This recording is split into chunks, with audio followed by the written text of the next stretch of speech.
กลับเข้ามาสู่ในระยะนี้กับการนำเสนอสกู๊ปข่าวซึ่งสกู๊ปข่าวในอาทิตย์นี้ขอนำเสนองานเฉลิมฉลองสายทรงสารสัมพันธ์พลังงานลาวไทยครบรอบ50 ปีรายละเอียดจะเป็นแนวใดไปติดตามรับชมพร้อมกันเลย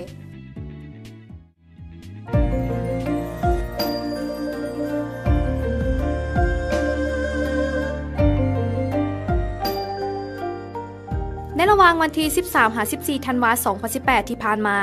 รัฐบาลแห่งสาธารณรัฐประชาธิปไตยประชาชนลาวและราชอาณาจักรไทยเว้ารวมโดยเฉพาะรัฐวิสาหกิจไฟฟ้าลาวและการไฟฟ้าฝ่ายผลิตแห่งประเทศไทยได้จัดให้มีพิธีเฉลิมฉลองสายทรงสายสัมพันธ์พลังงานลาวไทยครบรอบ 50 ปีอย่างเป็นทางการความสัมพันธ์ระหว่างกปฟและไฟฟ้าลาวเฮาดำเนินมา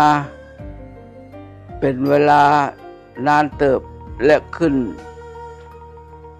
อย่างสูงสุดขีดเพราะว่าเมื่อวันที่16ธันวาคม 1968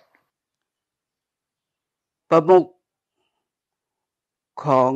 ประเทศไทยกับของประเทศลาวเฮาได้ฉลองเฮ็ดพิธีอยู่กลางน้ำคลองเพื่อเชื่อมโยงระบบไฟฟ้าไทยกับไฟฟ้าลาวเป็นประวัติศาสตร์และเป็นที่สูงสุดสำหรับการพัวพันนับแต่นั้นมาไทยเฮาฝ่ายไฟฟ้าลาวก็ยังบ่ทันได้ตั้งเป็นไฟฟ้าลาวเทื่อต่อมาก็มีการพัวพันกันอย่างสนิทสนมกลมเกี่ยวกันทุกกรณีก็พากันดีอกดีใจที่มีการสำเร็จเบื้องต้นเขื่อนไฟฟ้าน้ำเงิมหันเวลานั้นติดตั้งแต่30เมกะวัตต์เท่านั้น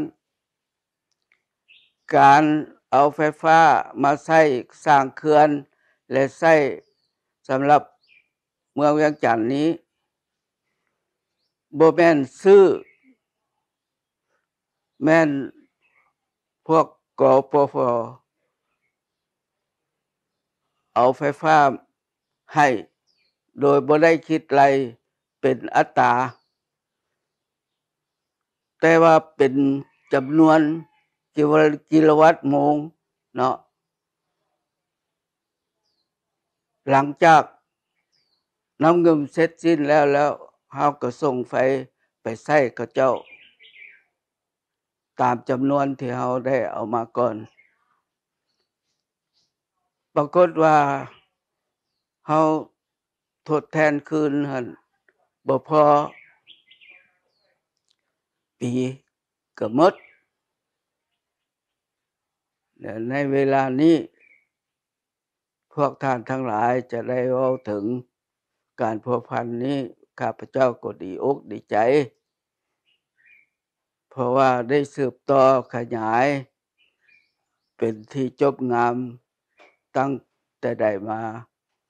และข้าพเจ้าขอบใจทุกท่านทั้งหลายแล้วก็ขอให้พวกท่านทั้งหลายจงได้พยายามบ่ว่าทางด้านในกิจการเฉพาะหรือด้านส่วนตัวก็ตามปรับปรุงความหักแพงกันและการแบ่งปันสติปัญญาทางด้านวิชาการให้กันซึ่งกันและกันตลอดไปและขอพวกท่านทั้งหลายจงมีสุขภาพเข้มแข็งอนามัยดีสมบูรณ์และ การพัวพันทางด้านกิจการทั้งหลายก็ให้ลุล่วงและดำเนินอย่างเจริญรุ่งเรืองต่อไปตลอดกาลขอขอบใจพิธีเฉลิมฉลองสายทรงสายสัมพันธ์พลังงานลาวไทยครบรอบ50 ปีแมนได้เริ่มในตอนเช้าของวันที่13ธันวาคม2018เวลา 6 โมงอยู่ที่ลานพญานาคทาเสด็จแขวงหนองคายประเทศไทยโดยได้มีพิธีตักบาตรเพื่อเป็นสิริมงคลโดยการเข้าร่วมของทานปริญญาเอกคำมณีอินทิราชรัฐมนตรีกระทรวงพลังงานและบ่อแห่ของลาวและทานดร.สิริจิระพงษ์พันธ์รัฐมนตรีว่าการกระทรวงพลังงานของไทยมีคณะกรมห้องกรมผู้อำนวยการใหญ่รัฐวิสาหกิจไฟฟ้าลาวและผู้ว่าการไฟฟ้าฝ่ายผลิตแห่งประเทศไทยพร้อมด้วยการนำของทั้งสองฝ่ายเข้าร่วมหลังจากแล้วพิธีตักบาตรการนำคันสูงของทั้งสองฝ่ายก็ได้ข้ามมาที่สาธารณรัฐประชาธิปไตยประชาชนลาวเพื่อเข้าร่วมพิธีเปิดโครงการร่วมมือเปลี่ยนดอกไฟประหยัดให้กับโรงหมอมิตรภาพอย่างเป็นทางการเนื่องในวาระโอกาสที่รัฐวิสาหกิจไฟฟ้าลาวและการไฟฟ้าฝ่ายผลิตแห่งประเทศไทยมีสายสัมพันธ์อันดีครบรอบ50 ปีจึงได้มีโครงการเปลี่ยนดอกไฟฟ้าให้โรงหมอโดยเป็นโครงการช่วยเหลือล่าในการเปลี่ยนดอกไฟประหยัดจากดอกไฟธรรมดาเป็นดอกไฟ LED โดยการสนับสนุนช่วยเหลือจากการไฟฟ้าฝ่ายผลิตแห่งประเทศไทยจำนวน 4,793 ดอกรวมมูลค่าทั้งหมด 437 ล้านกว่ากีบในนั้นได้เปลี่ยนดอกไฟใน9ตึกพร้อมกับอุปกรณ์ไฟฟ้าครบสูตรซึ่งจะเฮ็ดให้โรงหมอมิตรภาพสามารถประหยัดค่าใช้จ่ายค่ากระแสไฟฟ้าได้หลายกว่า200ล้านกีบต่อปีเนื่องจากว่าวันสำคัญดังกล่าวนี้ครบประมาณ10 ปีนี้ก็เป็นวันที่สำคัญสถานสององค์กรและโดยเฉพาะเป็นการไฟฟ้าฝ่ายผลิตแห่งประเทศไทยเพิ่นก็ได้มีโครงการนึงที่จะเอาเป็นไว้เป็นที่ระลึกก็คือเป็นความหมายประวัติศาสตร์อันนึงว่าเพิ่นขอเปลี่ยนหรือว่าเพิ่นข้าพเจ้ารู้สึกภาคภูมิใจที่ว่าในโอกาสเฉลิมฉลองครบรอบ50 ปีของการพัวพันระหว่างการไฟฟ้าฝ่ายผลิตแห่งประเทศไทยและบริษัทไฟฟ้าลาวของพวกเขาในครั้งนี้ข้าพเจ้าก็มีความดีใจที่ได้รับการช่วยเหลือดอกไฟประหยัดจากโครงการดังกล่าวพลังงานไฟฟ้าในแต่ละเดือนที่พวกเขาใช้นี่กับคิดไล่แล้วก็ประมาณเป็นเงินแล้วประมาณ280-300 ล้านกีบต่อเดือนเนาะก็ถือว่าเป็นปริมาณหลายสมควรพลังงานที่พวกเขานำใช้นี้ก็มีแบ่งออกเป็น3หัวหน่วยใหญ่อันที่1ก็เป็นพลังงานที่มาใช้แสงสว่างอันที่2มาเป็นนำใช้กับเครื่องจักรการแพทย์อันที่3มาก็เป็นเครื่องจักรทั่วไป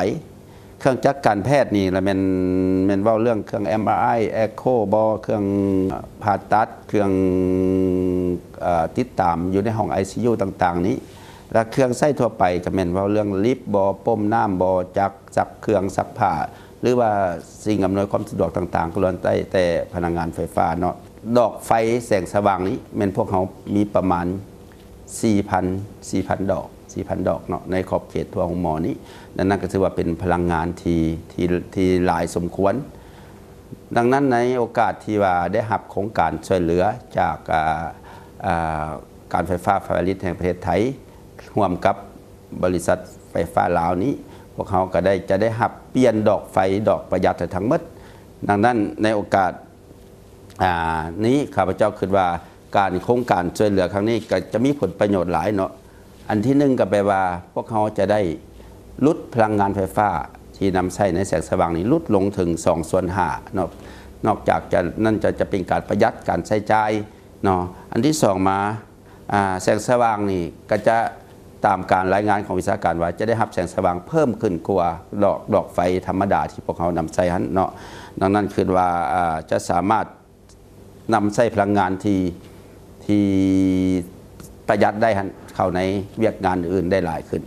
อันนี้ข้าพเจ้าคิดว่าจะมีผลดีเนาะดังนั้นในอีกทีหนึ่งในโอกาสสุดท้ายนี้ข้าพเจ้าก็ขอแสดงความขอบใจนำกระทรวงพลังงานและบ่อแห่ของสปป.ลาวพวกเขาที่ร่วมกับบริษัทไฟฟ้าลาวและการไฟฟ้าผลิตที่ได้น โครงการนี้ที่มีผลประโยชน์มาสู่ห้องหมอมิตรภาพซึ่งเฮ็ดให้พวกเขาได้รับการช่วยเหลืออย่างหลวงหลายและเกิดว่าดอกไฟประหยัด LED นี่ประมาณ 4,000 กว่าดอกนี้จะเฮ็ดให้การบริการการนำใช้ไฟฟ้าพวกเขาได้ดีขึ้นกว่าเขาในวันที่ 14 ธันวาคม 2018 ท่านทองลุ้นศรีสุริตนายกรัฐมนตรีแห่งสาธารณรัฐประชาธิปไตยประชาชนลาวและพระประธานพลเอกประยุทธ์จันทร์โอชานายกรัฐมนตรีแห่งราชอาณาจักรไทยก็ได้เข้าร่วมพิธีเฉลิมฉลองสายทรงสายสัมพันธ์พลังงานลาวไทยครบรอบ 50 ปีอย่างเป็นทางการอยู่ที่หอประชุมแห่งชาติหลัก 6 นครหลวงเวียงจันทน์ซึ่งในพิธีประกอบด้วยการเสวนาการร่วมมือด้านพลังงานแต่อดีตฮอดปัจจุบันและอนาคตพร้อมกันนั้นสองฝ่ายยังได้เซ็นสัญญาร่วมกันฉบับใหม่ระหว่างท่านบุญอุ้มศรีวันเพ็งผู้อำนวยการใหญ่รัฐวิสาหกิจไฟฟ้าลาวกับท่านวิบูลย์เลิกศรีละไทยผู้ว่าการไฟฟ้าฝ่ายผลิตแห่งประเทศไทยหลังจากนั้นท่านทองลุ้นศรีสุริตนายกรัฐมนตรีแห่งสาธารณรัฐประชาธิปไตยประชาชนลาวและพระประธานพลเอกประยุทธ์จันทร์โอชานายกรัฐมนตรีแห่งราชอาณาจักรไทยมีห้องนายกรัฐมนตรีและการนำขั้นสูงของทั้งสองฝ่ายก็ได้เข้าร่วมกดปุ่มพิธีเฉลิมฉลองสายทรงสายสัมพันธ์พลังงานลาวไทยครบรอบ 50 ปีอย่างเป็นทางการ